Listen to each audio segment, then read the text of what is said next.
प्रिय मित्रों नमस्कार। मैं फुर्सत अली आपके अपने YouTube चैनल फुर्सत क्लासेस में हार्दिक स्वागत करता हूं। मित्रों, यूपी बोर्ड कक्षा 10 विषय संस्कृत कथा नाटक कौमुदी में यौतुका पाप संचय नामक पाठ के आधार पर पाठ का सारांश मैंने आप लोगों को बता दिया था। अब आइए पाठ का मेन कैरेक्टर, मेन चरित्र का चित्रण प्रस्तुत करते हुए मैं आपको यह बता देना चाहता हूँ कि सुमेधा का चरित्र चित्रण इस पाठ में बड़ा ही महत्वपूर्ण है। और सुमेधा का चरित्र चित्रण 2006, 2008, 2009, 2010, 2011, 2012, 2013 और 2015 में पूछा जा चुका है। क्या पता 2021 में, 2022 में आया कि नहीं आया, बट 2023 में आ जाए। तो आइए देर न करते हुए सुमेधा का चरित्र चित्रण कॉपी के बीचों बीच लिखने के पश्चात तुरंत ही नीचे हम लोग उसके बाएं साइड में परिचय हेडिंग डाल करके लिखते हैं कि प्रस्तुत नाट्यांश का ताना बाना सुमेधा को लेकर के ही बुना है। ठीक, वह ही नाटक की मुख्य पात्र भी है। संपूर्ण कथा उसके चारों ओर ही घूमती है। वह विनय की पुत्री एवं रमानाथ की ज्येष्ठ पुत्रवधू है। वह भारतीय नारी की सद्गुणों की वाहक आदर्श नारी है। उसके चरित्र की प्रमुख विशेषताएं निम्नलिखित हैं। इतना लिखने के बाद आप पहला हेडिंग लिखेंगे सेवा परायणा। क्या लिखेंगे? सेवा परायणा। सेवा परायणा लिखेंगे भारतीय नारी को सर्वोच्च स्थान पर प्रतिस्थापित करने वाला गुण उसकी सेवा परायणा ही है ना। वह अपनी ससुराल को ही स्वर्ग मानती है। कौन? सुमेधा। यद्यपि ससुराल में उसे बड़ी प्रताड़ना मिली, लेकिन फिर भी वह अपने ससुराल को क्या मान रही है? स्वर्ग मान रही। तथा अपने सास ससुर, सास का नाम रंभा, ससुर का नाम रमानाथ याद रखना है अगर परीक्षा में अंक पानी है। सुमेधा की सास का नाम क्या था? रंभा। और ससुर का नाम रमानाथ।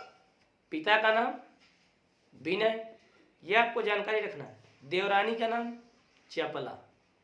तो वह अपने श्रद्धेय ससुर और सास को देवता मानकर उनकी पूजा करती। सुमेधा अनेक कष्टों के होते हुए भी अपने पति का गृह त्याग कर अपने पिता के घर नहीं जाना चाहती। साथ ही अपने पिता के मुख से अपने निर्दयी ससुर की निंदा भी सुनना नहीं चाहती।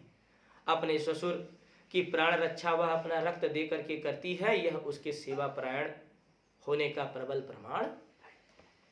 इतना लिखने के बाद दूसरे हेडिंग को आप कोट करेंगे सुसंस्कृत एवं विनम्र। इसमें लिखेंगे कि सुमेधा का संपूर्ण व्यक्तित्व उसकी नम्रता के पावन जल से स्नान कर कांतिमय हो उठा है, अर्थात प्रकाशित हो चुका है। वह प्रताड़ित किए जाने पर भी अपनी विनम्रता को त्यागती नहीं है। उसकी विनम्रता का उत्कृष्ट उदाहरण देखने को तब मिलता है जब वह अपने पिता को अपने ससुर की निंदा करने से यह कहकर रोकती है, कृपया मम श्रद्धेय ससुरम अधिक्षिपतु भवान।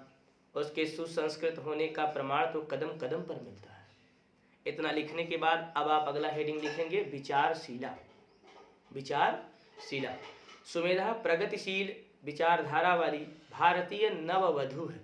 उसका मानना है कि सम्मान के इच्छुक माता पिता को अपने समान स्तर के परिवार में ही पुत्र पुत्री का विवाह करना चाहिए। अपने पिता से कहा गया उसका यह वाक्य इस बात की पुष्टि करता है। क्या कहती थी? सम्माने इच्छुकई समान स्तर परिवार एवं कन्या प्रदिया, अर्थात उस सम्मानित परिवार में जैसा जिस कोटि का परिवार होता है उसी प्रकार की अपनी कन्या वहां पर देनी चाहिए। इतना लिखने के बाद अब आप अगला हेडिंग लिखेंगे क्या? धैर्य धृता एवं उदार मना। धैर्य धारण करने वाली एवं उदार मन अर्थात दयालु मनों वाली सुमेधा। धैर्य ही व्यक्ति को विपत्तियों से उबारने में सक्षम होता है। यह उक्ति सुमेधा पर अक्षरशः सत्य ही बैठती है। वह धैर्य पूर्वक प्रत्येक कष्ट को सहन करती है और अपनी उदारता का परित्याग नहीं करती थी। अंततः उदारता से वह अपने सास ससुर का मन जीत लेती है और उनकी आंखों का तारा बन जाती है तथा रक्तदान करके अपने ससुर की प्राण रक्षा करना उसके उदार होने का प्रबल प्रमाण है। इतना लिखने के बाद अब आप पांचवा हेडिंग लिखेंगे विदुषी एवं गुणवती। सुमेधा निर्धन परिवार की कन्या तो अवश्य है, किंतु वह विदुषी और गुणवती है। उसके इन्हीं गुणों से प्रभावित होकर रमानाथ के ज्येष्ठ पुत्र ने उससे प्रेम विवाह किया था, अर्थात सुमेधा और उसके ज्येष्ठ पुत्र का प्रेम विवाह था। नाटक के अंत में रमानाथ ने विनय से वास्तविक स्थिति को स्वीकार करते हुए ठीक ही कहा था। उस समय सुमेधा का जीवन दुखमय हो गया था। उसके त्याग, विनम्रता आदि गुण के लिए शत्रुवत हो गए थे। उसका दुख मेरे लिए असहनीय था, इसलिए मैंने अपने पुत्र के प्रवास से आगमन तक अपनी पुत्र वधू को धरोहर के रूप में तुम्हें समर्पित करने का निश्चय किया हुआ था। मतलब मेरे मन में ऐसी कोई खोट या पाप की वेदना नहीं थी, तुम गलत हमें न समझना। ये रमानाथ अपने संबंधी अर्थात अपने जो है कि मित्र विनय से कहता है। इतना लिखने के पश्चात मित्रों अंतिम हेडिंग आपको जरूर लिखना है, निष्कर्ष। निष्कर्ष में लिखेंगे, इस प्रकार हम देख सकते हैं सुमेधा पूर्णतया आदर्श भारतीय नारी है। प्रस्तुत नाट्यांश में वह सर्वगुण संपन्न एवं सर्वप्रिया वधू के रूप में चित्रित की गई है। समाज उत्थान के लिए सुमेधा जैसी ही सुयोग्य वधुओं एवं माताओं की वर्तमान परिप्रेक्ष्य में बड़ी आवश्यकता है। मित्रों इतना आपको लिखना ही पड़ेगा क्योंकि यह प्रश्न 4 नंबरों का है। ठीक है, तो आप ये सुमेधा का चरित्र चित्रण भी अच्छी तरह से तैयार कर लीजिए तैयार। देखते हैं परीक्षा में कहाँ से प्रश्न आते हैं। और मित्रों आप लोग जितना भी पढ़े हैं और जो भूलवश अभी नहीं भी पढ़ पाए हैं या जो हमने नहीं पढ़ाया है उसको भी ध्यान में रखते हुए एक मॉडल पेपर तैयार किया जा रहा है और उस मॉडल पेपर को लेकर के मैं आप लोगों के समक्ष जल्दी ही प्रस्तुत होऊंगा। सब हो गया है, बस उसका प्रूफ रीडिंग बाकी है।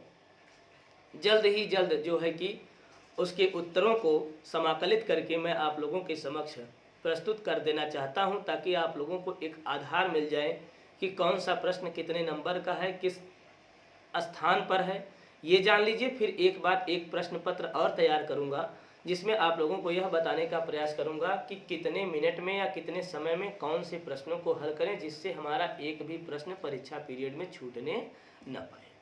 ठीक है, तो आप लोग सुमेधा का चरित्र चित्रण अच्छी तरह से लिखिए, उसका नोट्स बनाइए। अभी परीक्षा में वक्त है, 15-16 दिन का जितना भी वक्त है उसमें आप जितना पौना चाहते हैं पौन लें, है ना। तो मित्रों आज के लिए इतना ही। आप सभी मित्रों को